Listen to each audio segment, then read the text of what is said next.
It's 11 o'clock and time for Ask Pastor Deb with Pastor Deborah Watlington House here on WOSDRadio.com. Let her story about recovery inspire you. And of course, you're welcome to ask questions from this woman of God. And now, it's time to Ask Pastor Deb.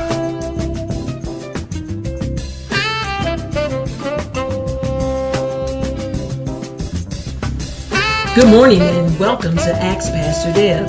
I am Pastor Deborah Watlington House, the host for the hour. I've been a pastor for 20 years. I love to share the good news of Jesus in a variety of unique and radical ways. I am the worship coordinator at Free Worship Center, and our motto is, it's not cyber church, it's cyber worship.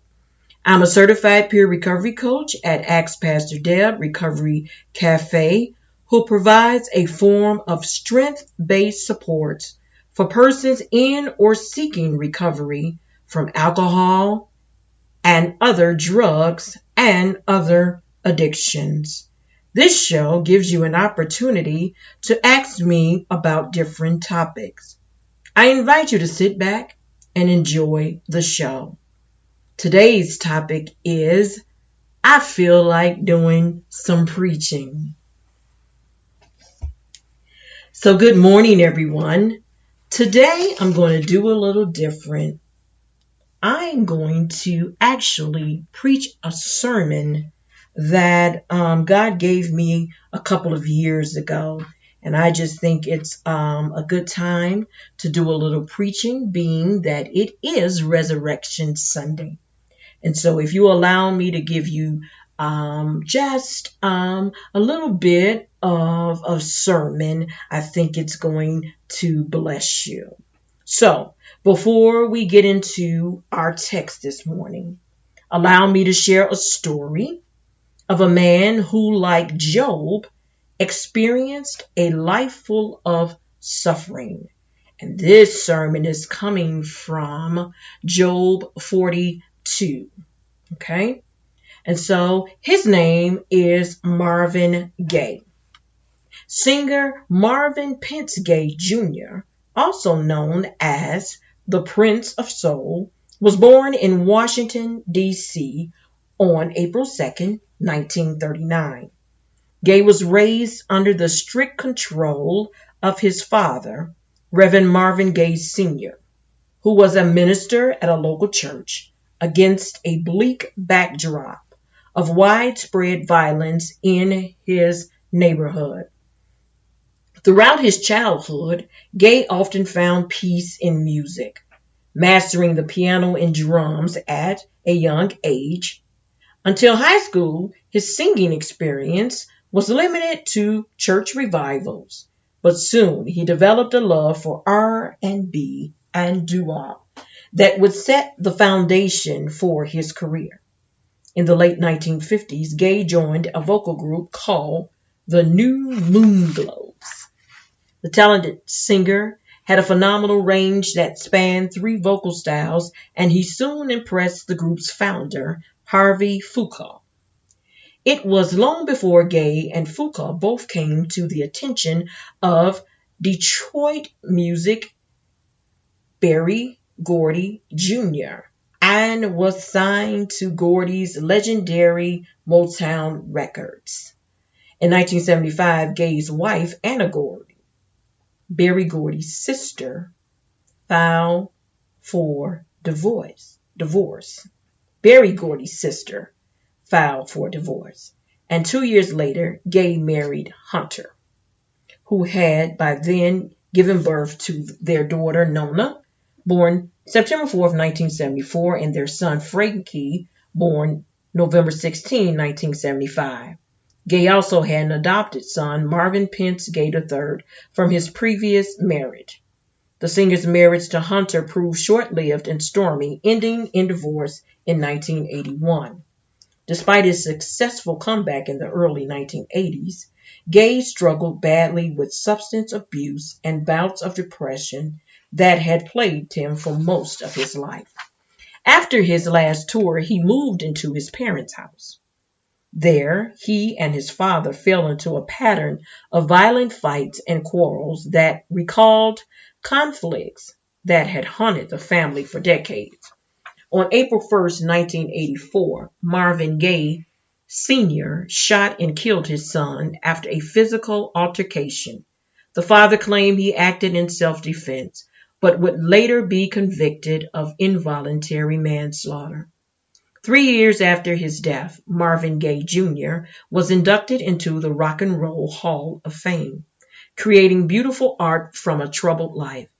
Gaye, again and again, brought his vision, range, and artistry to the world stage. At the end of his career, he admitted he no longer made music for pleasure. Instead, he said, "I recorded so that I can feed people what they need, what they feel. Hopefully, I record so that I can help someone overcome a bad time."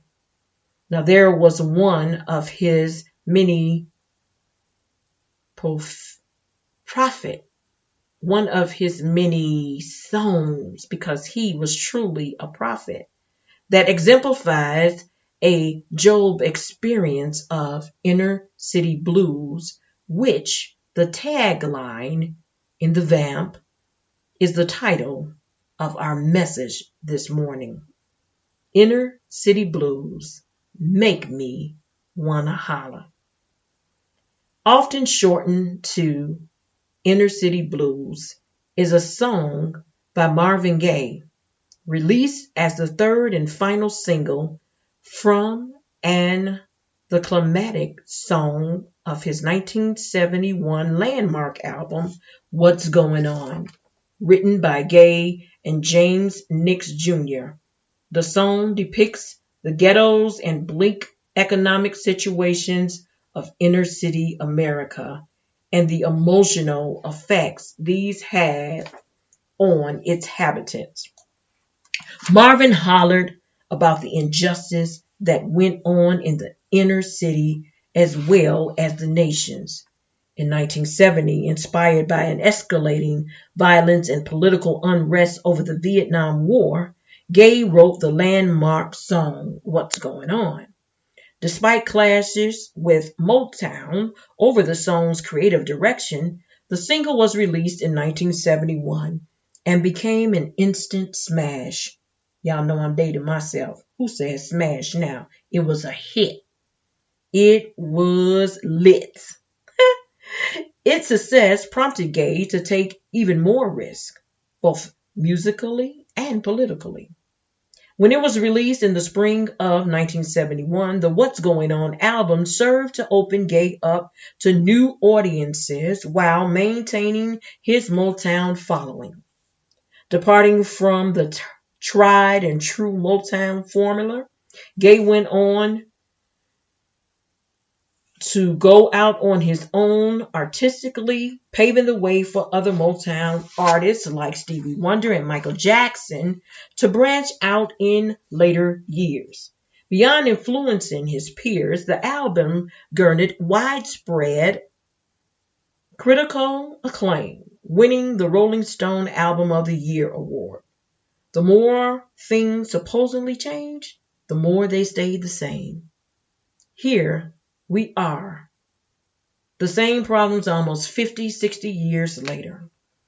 And now we can dive into Job 42 and discover what made Job want to holler like Marvin. First, let me provide you with a working definition of holler. It is an informal verb and noun that means to give a loud shout or cry. You see, baby hollers when he or she wants feeding. And church mothers all across America holler glory when something sounds so good coming from the pulpit. Job is one of my absolute favorite books in the Bible. Job showed us a great model of what we should all look like in the face of the storms and tragedies of this life. The book of Job is considered by many to be the oldest book of the Bible, yet it deals with a basic question: the problem of evil in our lives. Because of the fall of Adam and Eve, all of us suffer. Those who are righteous and those who are wicked. Suffering is a part of life.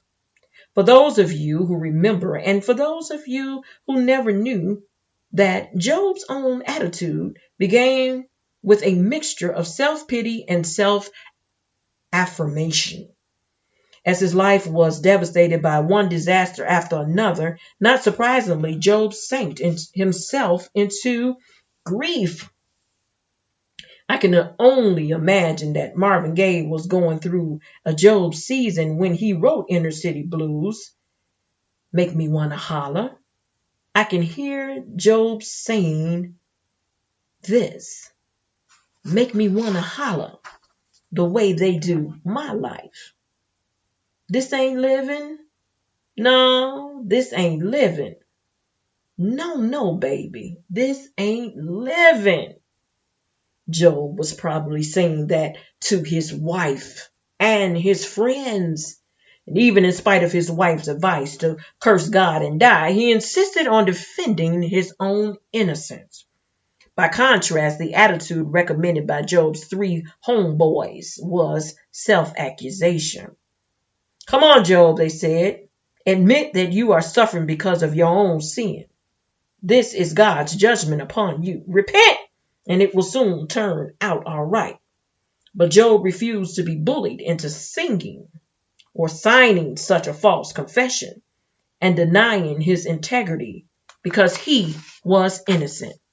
And I can hear Job responding to them saying, hang-ups, letdowns, bad breaks, setbacks.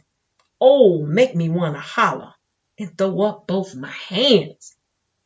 In order to fully understand the ending of Job's life, we have to go back to the beginning. In chapter 1, Job is put to the test. Satan has asked God to test Job. That's right. There it is, right there, that made me want to holler. It made me want to know what was so special about this man named Job. It also revealed that God allowed Job to be tested by Satan with the certainty of knowing Job would not break. Job chapter 1 verses 1 through 12 says, in the land of Oz, there lived a man whose name was Job. And this man was blameless and upright. He feared God and shunned evil. He had 7 sons and 3 daughters, and he owned 7,000 sheep, 3,000 camels, 500 yoke of oxen, and 500 donkeys, and had a large number of servants. He was the greatest man among all the people of the East. His sons used to hold feasts in their homes on their birthdays, and they would invite their 3 sisters to eat and drink with them. When a period of feasting had run its course, Job would make arrangement for them to be purified. Early in the morning, he would sacrifice a burnt offering for each of them, thinking, perhaps my children have sinned and cursed God in their hearts.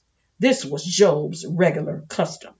One day, the angels came to present themselves before the Lord, and Satan also came with them. The Lord said to Satan, what have you come from? Or where have you come from? And Satan answered the Lord, from roaming throughout the earth, going back and forth on it. Then the Lord said to Satan, have you considered my servant Job? There is no one on earth like him. He is blameless and upright, a man who fears God and shuns evil. Does Job fear God for nothing? Satan replied. Have you not put a hedge around him and his household and everything he has? You have blessed the work of his hands, so that his flocks and herds are spread throughout the land. But now stretch out your hand and strike everything he has, and he will surely curse you to your face. The Lord said to Satan, verily, verily, or very well. Then everything he has is in your power, but on the man himself, do not lay a finger. Then Satan went out from the presence of the Lord. That right there, preach, but I don't have time. I got to get through this message. And that's where the inner city blues of Joel's life began. All of a sudden, things began to fall